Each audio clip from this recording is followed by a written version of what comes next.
दोस्तों, हमने बचपन में कई बार अपने बड़ों को गुस्सा करके ये कहते हुए सुना है कि पैसा पेड़ पर उगता है क्या। तो अगर आपने उस समय ये वीडियो देख ली होती तो आप उन्हें जरूर कह पाते कि हाँ, पैसा पेड़ पर ही उगता है। क्योंकि आज इस वीडियो में हम आपको एक ऐसे पेड़ के बारे में बताने वाले हैं जहाँ लिटरली पैसा उगता है, और ये पेड़ जितना पुराना होता जाता है ये आपको उतना ही ज्यादा पैसा उगा कर देता है। तो दोस्तों, इस वीडियो में हम अल्बर्ट आइंस्टाइन के अकॉर्डिंग दुनिया का 8वां अजूबा यानी कि कंपाउंडिंग के बारे में सीखेंगे और देखेंगे कि कैसे कंपाउंडिंग के मैजिक से बस 1 लाख रुपए की इन्वेस्टमेंट 100 साल में मुकेश अंबानी की नेटवर्क से भी ज्यादा की वेल्थ जनरेट कर सकती है, और कैसे इसे प्रैक्टिकली इस्तेमाल करके आप अपनी कम उम्र में ही 1 करोड़पति बन सकते हैं। दोस्तों, कंपाउंडिंग एक ऐसा कॉन्सेप्ट है जिसे आप अपने यंग एज में ही डीपली सीख लें तो आप बहुत जल्द फाइनेंशियल फ्रीडम को अचीव कर सकते हैं, और साथ ही आप ये सीख पाएंगे कि कैसे पैसे से पैसा बनाया जाता है और कैसे लोग पैसे के लिए काम ना करके बल्कि पैसे से ही काम करवा कर अमीर बन जाते हैं। तो इस वीडियो को आखिर तक जरूर देखें, क्योंकि आप कंपाउंडिंग की एक्चुअल पावर और इसके प्रैक्टिकल इस्तेमाल के बारे में तभी समझ पाओगे जब आप ये वीडियो पूरी डिटेल में बिना किसी पार्ट को स्किप करके अंत तक देखेंगे। दोस्तों, बेंजामिन फ्रैंकलिन की एक बहुत ही पॉपुलर कोट है जो कि कंपाउंडिंग को एक ही लाइन में एक्सप्लेन कर देती है, और वो ये है कि in compounding money makes money and the money that makes money makes more money. यानी कि कंपाउंडिंग में पैसा पैसा बनाता है और पैसा जिस पैसे को बनाता है वो और पैसा बनाता है। फॉर एग्जाम्पल, अगर आप 10,000 इन्वेस्ट करते हैं और आपको फर्स्ट टर्म में 10% रिटर्न के हिसाब से 1,000 की इंटरेस्ट मिलती है, तो कंपाउंडिंग के अंदर आपको नेक्स्ट टाइम में इस 1,000 की इंटरेस्ट पर भी इंटरेस्ट मिलती है। यानी कि आपका प्रिंसिपल अमाउंट अगले टर्म के लिए 11,000 का हो जाता है, और 10% इंटरेस्ट के हिसाब से आपको 1100 का इंटरेस्ट मिलता है, और फिर ऐसे ही अगले टर्म के लिए आपका प्रिंसिपल अमाउंट 12,100 हो जाता है, और ऐसे ही ये प्रोसेस चलती रहती है। दोस्तों, शुरुआती दौर में आपको कंपाउंडिंग के रिटर्न काफी सिंपल और छोटे लगेंगे, लेकिन एक टाइम के बाद कंपाउंडिंग में आपका पैसा एक्सपोनेंशियली ग्रो करने लगता है। दोस्तों, कंपाउंडिंग के पावर को समझने के लिए मैं आपको आपके बचपन में पढ़ी गई एक स्टोरी के बारे में फिर से याद कराना चाहता हूँ। आपने बचपन में एक स्टोरी जरूर पढ़ी होगी कि एक राजा एक व्यक्ति से चेस में हारने के बाद उसे इनाम के तौर पर कुछ भी देने के लिए तैयार हो जाता है। वो आदमी उस राजा से कहता है कि उसे बस चेस की पहली स्क्वायर पर चावल का 1 दाना, दूसरे पे 2 दाने, तीसरे पे 4 दाने, चौथे पे 8 दाने, और इसी तरह चेस के आखिरी स्क्वायर तक चावल के दाने चाहिए।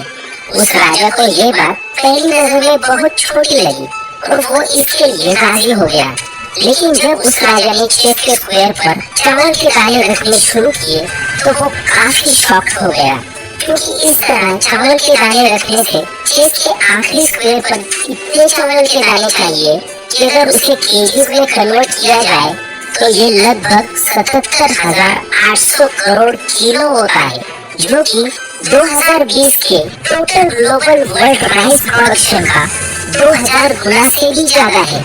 दोस्तों, अभी हमने जो कंपाउंडिंग का एग्जांपल देखा उसमें रिटर्न 100% लिया गया है, जो कि प्रैक्टिकली पॉसिबल नहीं है। रियल लाइफ में हमें मैक्सिमम 20 से 30% का ही एनुअल रिटर्न मिल पाता है, और वो भी तब जब आप किसी अच्छे म्यूचुअल फंड में इन्वेस्ट करते हो। तो अब हम कंपाउंडिंग की रियल वर्ल्ड एप्लीकेशन देखेंगे, और इसके लिए हमें कंपाउंडिंग का बेसिक मैथमेटिक्स जानना होगा, जिसे आपने अपने स्कूल के दिनों में जरूर सीखा होगा। बस प्रॉब्लम ये है कि आपको वो फॉर्मूला टीचर्स ने सिर्फ और सिर्फ नंबर लाने के लिए पढ़ाया होगा, न कि किसी फाइनेंशियल एजुकेशन या रियल वर्ल्ड एप्लीकेशन के लिए। दोस्तों, ये कंपाउंडिंग के लिए मैथमेटिकल फॉर्मूला है। इस फॉर्मूले में P का मतलब है प्रिंसिपल अमाउंट, R है रेट ऑफ इंटरेस्ट, T है टाइम, और N है number of times interest applied per unit time period. अब क्योंकि हमें एनुअल इंटरेस्ट मिलता है तो हमारे लिए n की वैल्यू है 1। तो अब हमारा सिंप्लीफाइड कंपाउंड इंटरेस्ट का फॉर्मूला ये हो जाता है। तो अब हम समझते हैं कंपाउंडिंग का रियल वर्ल्ड एप्लीकेशन। चलिए मान लेते हैं कि आप 1 लाख रुपए किसी म्यूचुअल फंड में इन्वेस्ट करते हो जो कि आपको एनुअली 20% का रिटर्न देती है।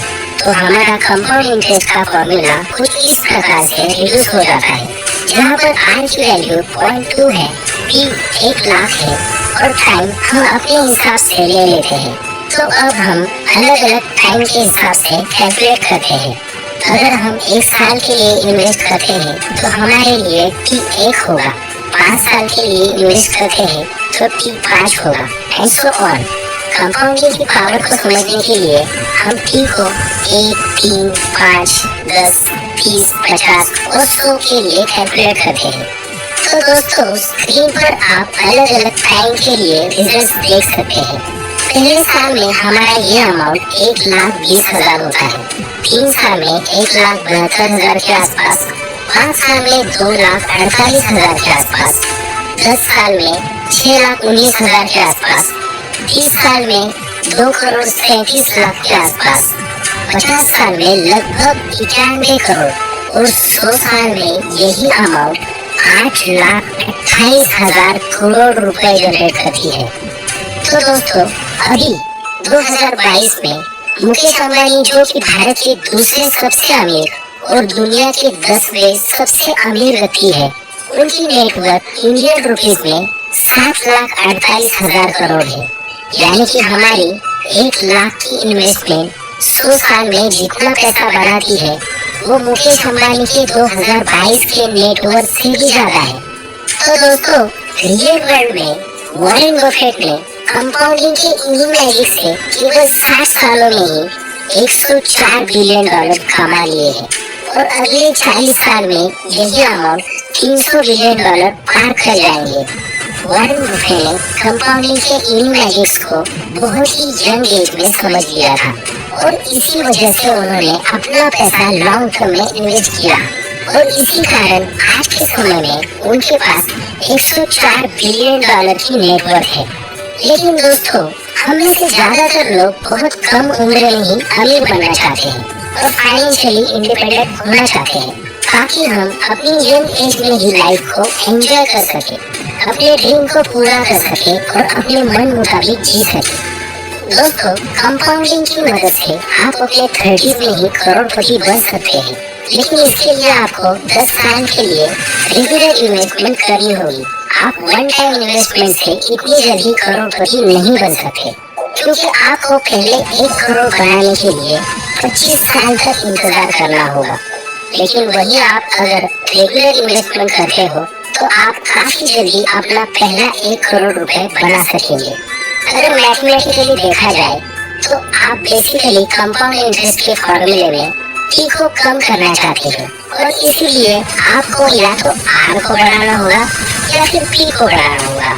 स्टॉक मार्केट में आप पैसे के रिटर्न यानी कि आर को अगर बढ़ाते हैं तो आपको रिस्क भी बढ़ाना पड़ेगा, जो कि एक अच्छा ऑप्शन नहीं है। तो इसलिए आपको प्रिंसिपल अमाउंट ही बढ़ाना होगा। तो मान लीजिए कि आप अभी जॉब कर रहे हो तो 10 साल तक ये कोशिश करें कि आप अपनी सैलरी का एटलीस्ट 45% पैसे को इन्वेस्ट कर लें। यानी कि अगर आप 30,000 रुपए पर मंथ कमाते हैं तो उसका 45% यानी कि 13,500 रुपए इन्वेस्ट कर लें। हम ये मिनिमम मान के चल रहे हैं। अगर आपकी सैलरी ज्यादा है तो आप इससे कई ज्यादा इन्वेस्ट कर सकते हैं, यानी कि आप टाइम और भी ज्यादा रिड्यूस कर सकते हैं।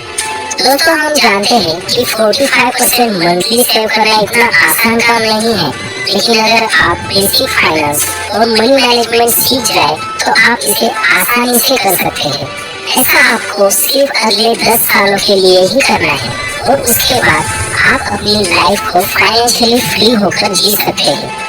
और मान लो कि आपने 25 साल की उम्र में ही अपना इन्वेस्टमेंट करना शुरू किया है और आप रेगुलर इन्वेस्टमेंट कर रहे हो तो आप 35 से 40 साल की उम्र में ही करोड़पति बन सकते हैं और वो भी 30,000 की सैलरी की मदद से। और अब आपके पास लाइफ एंजॉय करने के लिए एनर्जी और पैसा दोनों ही होगा। आपको अपना पहला 1 करोड़ बनाने में भले ही 10 से 15 साल लगे हो, लेकिन आपको अगर फाइनेंस की नॉलेज है तो आपको अपना दूसरा 1 करोड़ बनाने में 3 साल से भी कम वक्त लगेगा। अगर आपकी सैलरी ज्यादा है तो फिर आप 10 साल से भी कम समय में करोड़पति बन सकते हैं। और इसके बाद भी अगर आप अपने इन्वेस्टमेंट को और कुछ सालों के लिए कंपाउंड होने दें तो ये एक्सपोनेंशियली ग्रो करना शुरू कर देगी। तो दोस्तों, आपको ये वीडियो कैसा लगा कमेंट में बताएं और ये भी बताएं कि आपको नेक्स्ट वीडियो किस टॉपिक पर चाहिए। वीडियो पसंद आया हो तो लाइक करें और ऐसे ही वैल्यूएबल वीडियोस देखने के लिए हमारे चैनल को सब्सक्राइब करें। आपका कीमती समय देने के लिए धन्यवाद।